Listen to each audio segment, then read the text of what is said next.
నేను pasta recipe చేయబోతున్నాను. పొయ్యి అంటించుకొని గిన్నె పెట్టుకొని ఆయిల్ వేసుకోవాలి.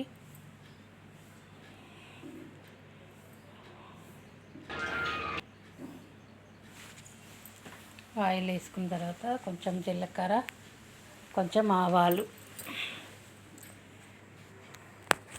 మినపప్పు, కొంచెం శనగపప్పు కొంచెం వేసుకొని కలుపుకోవాలి. పచ్చిమిర్చి వేసుకోవాలి, ఉల్లిపాయ. పాస్తా రెసిపీ చాలా బాగుంటుంది. ప్రతి శనివారం మేము పాస్తానే చేసుకుంటాము. కొంచెం జ్యూసీగా లిక్విడ్ ఉంటేనే బాగుంటుంది పాస్తా. కొంచెం క్యారెట్ కూడా వేసుకోవాలి.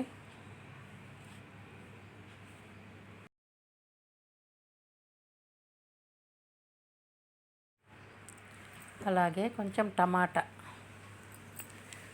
పాస్తాలో టమాటా వేయాలి కంపల్సరీ. పాస్తాలో టమాటా వేస్తే బాగుంటుంది. ఇంకా ఉడికించి పెట్టుకున్న పాస్తా చూడండి, కొంచెం ఎక్కువ ఉడికింది, కొద్దిగా తక్కువ ఉడికించుకోవాలి. ఇంకా సాసులన్నీ తెచ్చి పెట్టుకుంటాము ఒకసారి. Red chilli sauce, green chilli sauce, vinegar, మళ్ళీ సోయా సాసు 4 తెచ్చి పెట్టుకుంటాం. సూపర్ మార్కెట్లో దొరుకుతాయి కదా, ఇంకా అవి తెచ్చి పెట్టుకుంటాం ఒకటేసారి. కొంచెం టమాటా వేగిన తర్వాత సోయా సాస్ వేసుకోవాలి.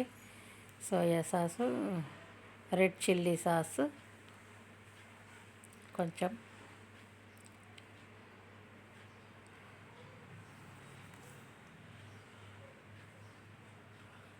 గ్రీన్ చిల్లీ సాస్, కొంచెం సాసులన్నీ వేసుకోవాలి. పాస్తా వేసిన నూడిల్స్ చేసిన కొంచెం వెనిగర్ కూడా వేసుకొని కలుపుకోవాలి. నూడిల్స్ కూడా చేసుకుంటాం అప్పుడప్పుడు. ఇంకా సాటర్డే వస్తే మాత్రం ఎక్కువ శాతం పాస్తానే చేసుకుంటాం. పాస్తా మసాలా ప్యాకెట్లు దొరుకుతాయి కదా, పాస్తా మసాలా ప్యాకెట్ వేసుకోవాలి.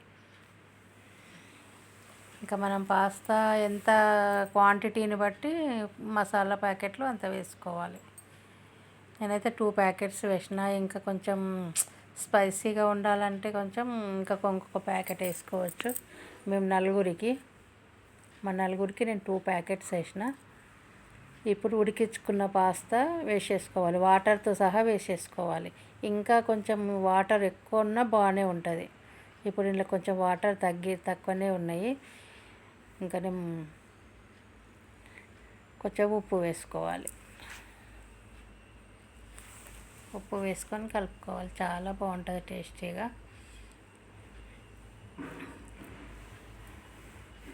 పాస్తా తయారైపోయింది చూడండి. వేడి పాస్తా రెడీ. ఇంకా కొంచెం వాటర్ వేసుకున్నా బాగానే ఉంటుంది. ఇది మరీ దగ్గరికి అయిపోయింది కొంచెము. పాస్తా అయితే రెడీ అయిపోయింది.